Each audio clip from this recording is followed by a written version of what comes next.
Hi all, today we are going to discuss about Moore relay, which is also called as the admittance relay. So again, let us try to derive it from the universal torque equation. So the universal torque equation we have seen, it is equal to K1 into the relay current square plus K2 into voltage measured by the relay square plus K3 into voltage multiplied by current multiplied by cos theta minus tau. This is the directional element plus K4. This is a universal torque equation.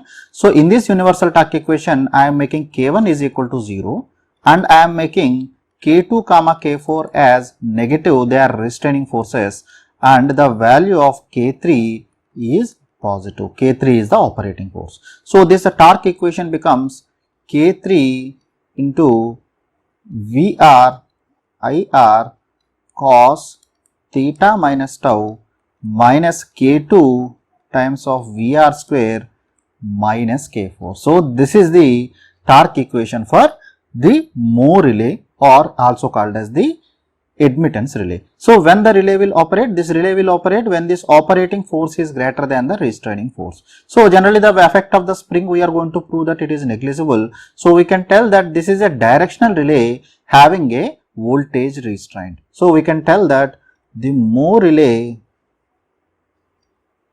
is a voltage restraint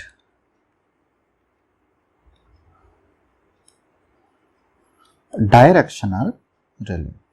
So it is having the voltage restraint, actually it is a directional relay having a voltage restraint coil extra. So with that, how the characteristics are going to change. So those things we are going to see now. So this T will be positive when this value of K3 VR IR cos theta minus tau.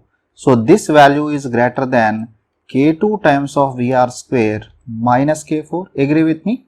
So from this I can write, so I can just rearrange them. So I can write this in the form K2 into VR square is less than K3 VR IR cos theta minus tau.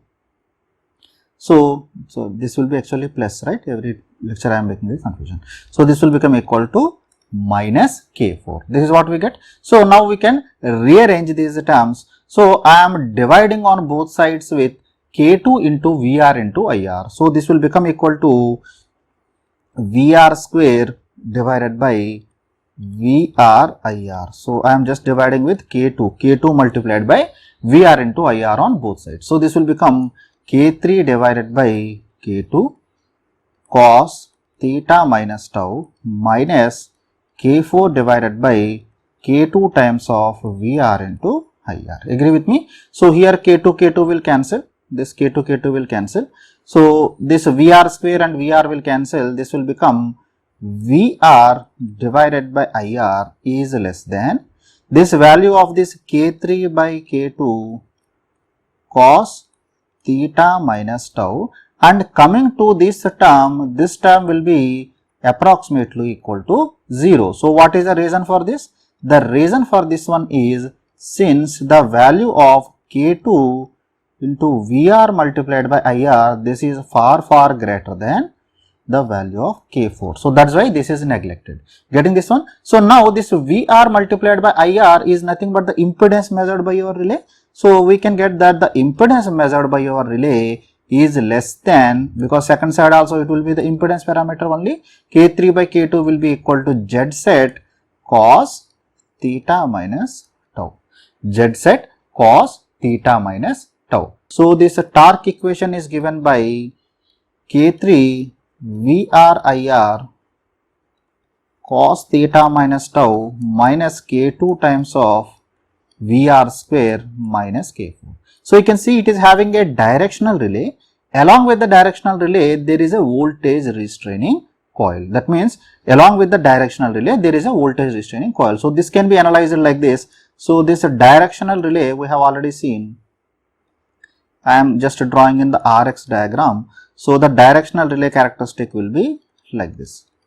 So this will be the line which is called as the zero torque line. So corresponding to this one 90 degrees, we get the maximum torque line, MTA line or maximum torque line, and this angle from this one, so this one is called as the maximum torque angle. So we are getting the directionality property, so it will operate in a particular direction. So in this region the torque will be positive. So this is my directional relay. So this is this directional relay. So along with this directional relay, so now this minus K2 VR square, that means because of the second element, it cannot operate for the entire region. It will be limited to only some part of this region. That means it will be limited to only some part of this region. So that part of the region if you draw, so you will get your characteristic as like this. So you will get a circle like this. Actually I was not able to draw properly. So this one is due to K2 into VR square, because it is restraining, and now the operating region is now decreased to the small region. Instead of covering the entire positive axis, it is only covering the small part of this. So that is the effect of this voltage restraining element. So that I am summarizing here. So we can see that this is my RX diagram. So using the directional element, that is assume this is my zero torque line. So zero torque line of the directional element. So from this, so if you are taking the tau, that indicates the maximum torque line. So according to the maximum torque line, the line is drawn. So this indicates my maximum torque line. So out of this directionality element, because of this voltage restraint, one circle comes there, it is limited to operate only within this circle.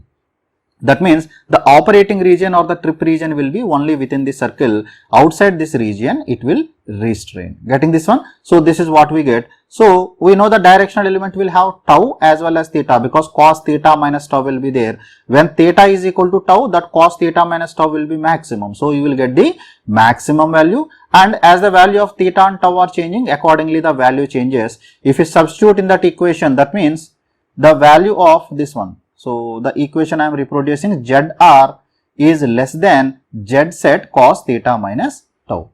ZR is less than Z set cos theta minus tau. So if you are writing this Z set cos theta minus tau, so the equation will come like this. This is for this curve is due to Z set into cos theta minus tau.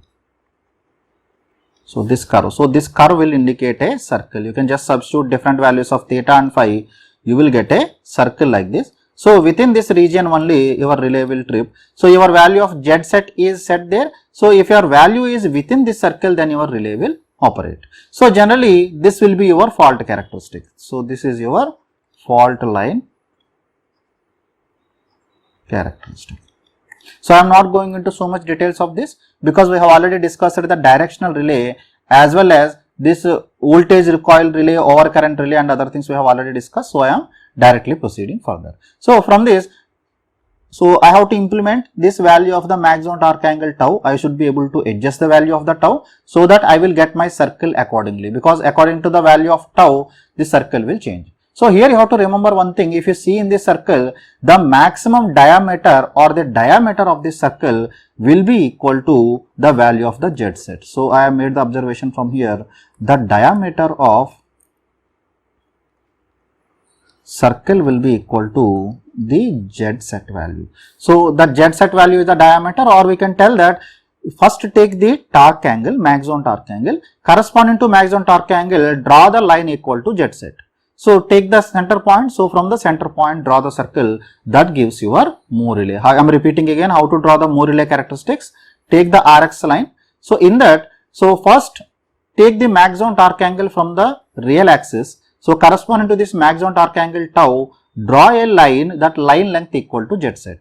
So now divide that line into two parts. So take that as a center. So from the center, with the radius of Z set divided by 2, draw the circle. So that circle will be there. If you are comparing with the impedance relay, in the case of impedance relay, the circle is having a radius of Z set. But here the radius of the circle is Z set divided by 2. That's why the area covered by this Moore relay is very less. And one more advantage of this relay is, you can see it is having a directionality feature. So the fault characteristics in the negative direction. So if your fault is extending like this, the fault characteristic is extending in the negative direction. For the negative direction of the fault, it will not operate. So that is the advantage of this relay. So it is having the directionality property also. That is the benefit. Whereas I have told you that if you are going for the impedance relay, I have to add one directional element so that it will not operate under up to the in the negative region of operation. So that is also there. So the implementation of Moore relay using the induction cup structure. So the induction cup structure, again it needs two fields.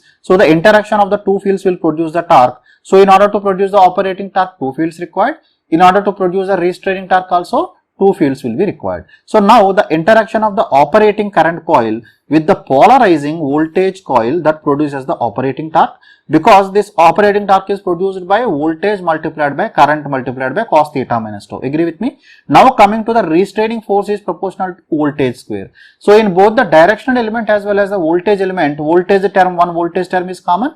So that's why I am taking a voltage coil as a polarizing voltage coil. That polarizing voltage coil in association with the current coil produces the operating torque, and in association with the voltage coil produces the restraining torque. So let us see that one here. So there is a operating current coil which carries your relay current. So relay current is operated. So this need one more flux to operate because directional element need a voltage also. So that voltage is produced by the polarizing voltage coil. So in order to adjust the value of the tau, so this value of the tau should be adjusted. So this is adjusted by varying the value of R and C, because we know that this polarizing voltage coil already have a inductance. So in order to get the proper angle, because if you are taking your voltage like this, because of this inductance, the current will lag behind this one. But I want to adjust my value of the tau. In order to adjust the value of the tau, I have to adjust this value of this phi between the voltage and the current that is passing through the voltage coil.